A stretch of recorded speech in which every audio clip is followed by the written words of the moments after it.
Tomorrow shall you know our mind at full.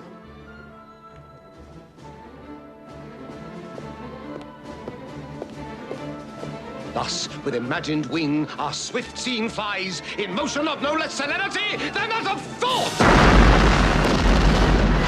Work your thoughts, and in them see a siege.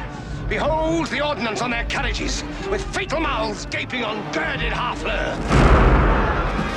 Suppose the ambassador from the French comes back, tells Harry that the king does offer him Catherine, his daughter, and with her to dowry some petty and unprofitable dukedoms. The offer likes him not, and the nimble gunner, with linstock now, the devilish cannon touches, and down goes all before them!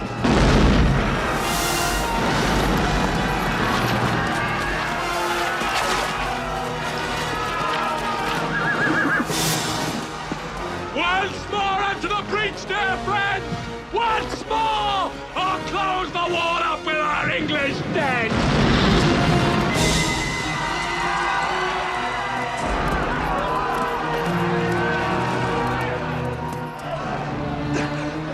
In peace, there's nothing so becomes a man as modest stillness and humility. But when the blast of war blows in our ears, then imitate the action of the tiger! Stiffen the sinews, summon up the blood, disguise fair nature with hard-favored rage, then lend the eye a terrible aspect. Let it pry through the portage of the head like the brass cannon. Let the brow o'erwhelm it as fearfully as doth a galled rock, or hang and jutty his confounded face, swelled with a wild and wasteful ocean. Now set the teeth and stretch the nostril wide, hold hard the breath, and bend up every spirit to his full height. On, you noblest England! Dishonor not your mothers. Now attest that those whom you call fathers did beget you, and you, good yeoman, whose limbs were made in England, show us here the mettle of your pasture. Let us swear that you are worth your breeding, which I doubt not, for there is none of you so mean and base that hath not noble lustre in your eyes. I see you stand like greyhounds in the slips, straining upon the start. The game's afoot. Follow your spirit, and upon this charge, cry God for Harry, England, and St. George!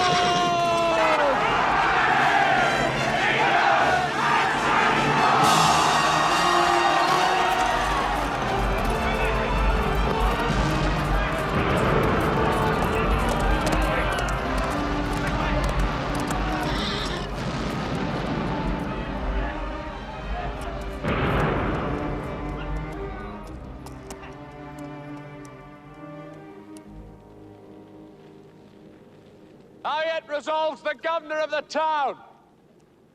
This is the latest parle we will admit.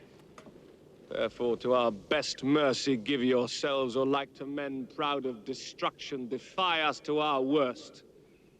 For as I am a soldier, if I begin the battery once again, I will not leave the half-achieved Harfleur, till in her ashes she lie buried.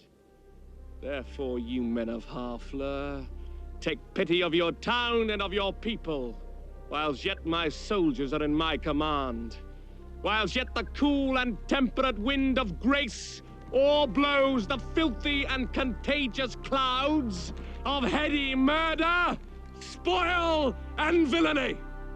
If not, why, in a moment, look to see the blind and bloody soldier with foul hand defiled the locks of your shrill, shrieking daughters, your fathers taken by the silver beards and their most reverend heads dashed to the walls, your naked infants spitted upon pikes, whilst the mad mothers, with their howls confused, do break the clouds. What say you? Will you yield, and this avoid? Or guilty in defense, be thus destroyed?